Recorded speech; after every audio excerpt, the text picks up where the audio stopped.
Hello students, very good morning all of you and welcome back to the online English classes.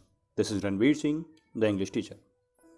Dear students, in today's class we are going to continue your lesson Women's Education that is written by Dr. Sarvapalli Radhakrishnan. Doctor Sarvepalli Radhakrishnan जो कि हमारे second president रहे हैं और हमने कल की video में इसके बारे में बताया भी था। तो आज बिना कुछ देर किए आइए शुरू करते हैं आपका चैप्टर। लास्ट पैराग्राफ में हमने डिस्कस किया था जहां हम कंपैशन जो वीमेन की सबसे मेजर क्वालिटी है उसके बारे में हम डिस्कशन कर रहे थे। और जैसा कि राधाकृष्णन जी ने लिखा है कि महिलाओं के अंदर कहीं ना कहीं एक कंपैशन ख़त्म होता जा रहा है। उसके कारण क्या है कि लोगों के अंदर से ये भावनाएं ख़त्म होती जा रही हैं। और तीन चीज़ों के और बारे में बात की थी कि जिसके अंदर तीन क्वालिटीज़ कंसिडरेटनेस, काइंडनेस और कंपैशन ये चीज़ें नहीं हैं, वो व्यक्ति क्या है, एक नर पशु के समान है, ह्यूमन एनिमल है। तो आइए आज शुरू करते हैं उससे आगे। There is a famous words which tells us संसारा विसा वृक्षा। एक बहुत ही फेमस वर्ड्स है जिससे हमें पता चलता है कि संसार क्या है, एक विष वृक्ष है। इन दिस इम्परफेक्ट वर्ल्ड संसार there are two fruits of inimitable quality.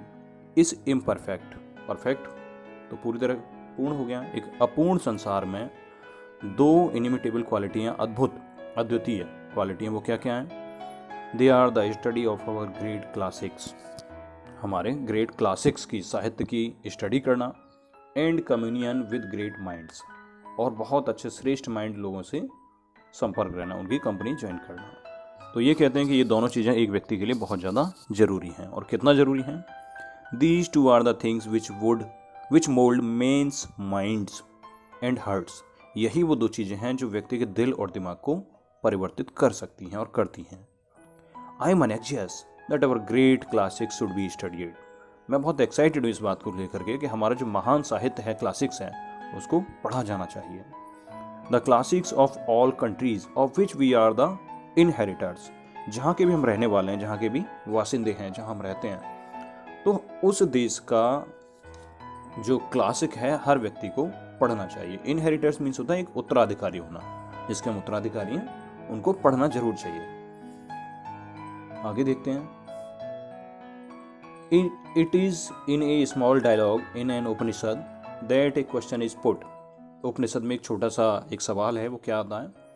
What constitutes the essence of good life? ऐसा क्या है जो एक अच्छी लाइफ का एसेंस है? The teacher replies, टीचर जवाब देता है, Didn't you hear the answer? क्या तुमने सवाल, ये आंसर नहीं सुना है इसका? There was a thunderclap, दा दा दा, वो तालियां बजने लगी। Immediately the teacher explained, तुरंत टीचर ने जवाब दिया, that these were the essence of good life, कि essence of good life यानी अच्छे जीवन का आधार या उसका तत्व क्या है? टीचर ने जवाब दिया, दम, दान, दया, यानी ट्रिपल डी, दम, दान, दया। They constitute the essential of the good life. यही वो चीजें हैं जो अच्छे जीवन का आधार बनती हैं। यू मस्ट हैव दम ऑफ सेल्फ रेस्पेक्ट। दम का मतलब यहाँ पर क्या दिखा है? सेल्फ रेस्पेक्ट, आत्मसम्मान। निश्चित रूप से तुम्हारे अंदर होना चाहिए क्या? आत्मसम्मान। रेस्ट्रेन, जो स्थिरता दे, which is the mark of a human being, जो क्या है? एक इंसान होने का प्रतीक है। In the Ramayana, when Lakshman sets out for the forest, his mother tells him. Ramayan में जब लक्ष्मण जा रहे होते हैं तो उनकी मदर उनको बताती हैं, Look upon Ram as your father Dasharath. Ram को कैसे देखना है? अपने फादर दशरथ की तरह। Look upon Sita as myself as your mother। और सीता को मेरी तरह देखना। कैसी तरह? एक माँ की तरह। Look upon the forest as Ayodhya. और उस जंगल को अयोध्या की तरह समझना। Go my dear, जाओ तुम। तो सिंपल सी बात है कि यहाँ पे तीन चीज़ें इन्होंने बताई, दम, दान और दया, ये एक व्यक्ति के अंदर जरूरी हैं, जो कि एक अच्छे जीवन का आधार बनती हैं। आगे देखते हैं। There are ever so many thrilling stories in our classics. तो क्लासिक्स जो पढ़ने की ये बात करें, वहाँ से एक छोटा सा एग्जाम्पल तो ये बताया रामायण का, तो वो कह रहे हैं और भी बहुत सारी ऐसी स्टोरीज हैं जो कि हमें अच्छे मैसेज देती हैं। Will instil into us great moral strength, जो हमारे अंदर नैतिक स्ट्रेंथ, नैतिकता रूप में बढ़ाएंगी। Which will lay down for us the lines on which we have to conduct ourselves. और ये हमें उस रास्ते पर लेके जाएंगे जहाँ हमें वास्तव में जाना चाहिए। Give us good women we will have a great civilisation. हमें अच्छी महिलाएं मिलेंगी तो हमारी एक सभ्यता बहुत अच्छी होगी। Give us good mothers we will have great nation. और हमारे पास माताएं अगर अच्छी होंगी तो हमारा देश कैसा होगा, बहुत महान होगा। यानी महिलाओं को जिस तरह से सोसाइटी नज़रअंदाज करती है, और एक वर्ड हम कहने से नहीं चूकते हैं कि हमारा समाज कैसा है, मैन डोमिनेटिंग सोसाइटी है। तो ऐसा नहीं है, महिलाओं का भी इक्वली राइट है, और मैं तो कहता हूँ उससे भी कहीं ज़्यादा राइट है। तो सभी की इन्वॉल्वमेंट इक्वली अगर होती है तो हम बहुत अच्छे से ग्रो कर सकते हैं। आगे देखते हैं। When you talk about education, जब हम शिक्षा के बारे में बात करते हैं, you have several AIIMS in view. तो हमारे मन में कुछ विचार होते हैं शिक्षा को लेकर के, हम क्यों पढ़ रहे हैं। Give the people those who are taught knowledge of the world in which they live. हम क्या करते हैं, उन लोगों को इन चीज़ों की जानकारी देते हैं, उस संसार की जानकारी देते हैं जहाँ वो रहते हैं। उसमें क्या बताते हैं, science, history and geography. Enable you to get that knowledge. ये सारी चीज़ें आपको एक्टिव करती हैं उस नॉलेज को प्राप्त करने के लिए। You also train the people to acquire some technical skill.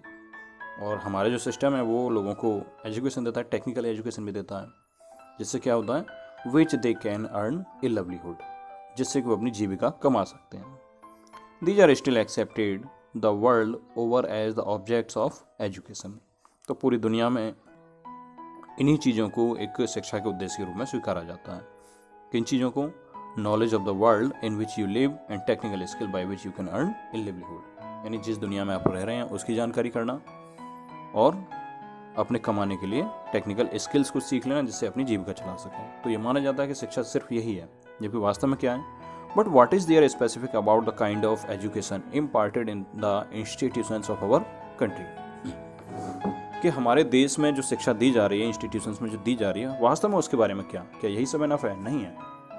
We have heard that the chief purpose of education is not merely the acquiring of a skill और information, but the initiation into a higher life, initiation into a world which transcends the world of space and time, though the latter informs and animates the former।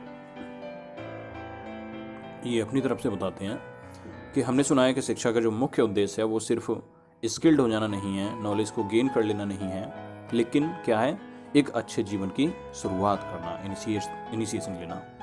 और initiation लेना एक ऐसे संसार का जो कि परिवर्तित करता है इस संसार को, किससे, टाइम और स्पेस को। यद्यपि the latter informs and animates the former. Latter यानी कि टाइम जो है वो क्या करता है, हमें इन्फॉर्म करता है, सूचित करता है, और पहले वाले को एक्टिव करता है। That has been the main purpose of education. ये वास्तव में शिक्षा का मुख्य उद्देश्य है। फॉर सम सेंचुरीज, कुछ सदियों से we neglected our women folk. कुछ सदियों से हमने अपनी महिलाओं को नेग्लेक्ट करना शुरू कर दिया। Our tradition however has been somewhat different. हमारे जो सभ्यताएं, परंपराएं हैं वो भी कुछ परिवर्तित हो गए। अब ये एक एग्जाम्पल लेते हैं जो कि संस्कृत में है। पराकल्पेषु नारी नाम मंदिरा वंदनाम निश्चिता, अध्यापांचना वेदनाम गायत्री वासनाम तहा। तो इसमें सिंपली महिलाओं के गुणों का बखान, महिलाओं को बताया गया कि how great they are. Next, in ancient times our women had the ceremony of upanayana performed for them. पुरानी समय में, प्राचीन समय में महिलाओं के लिए भी एक सेरेमनी हुआ करती थी जिसका नाम था उपनयन संस्कार। They were entitled to study of Vedas, और उनको उस समय वेद पढ़ने का अधिकार था। They were also entitled for chanting of the Gayatri जप, और वो गायत्री मंत्र का जाप भी किया करती थी। All these things were open to our women.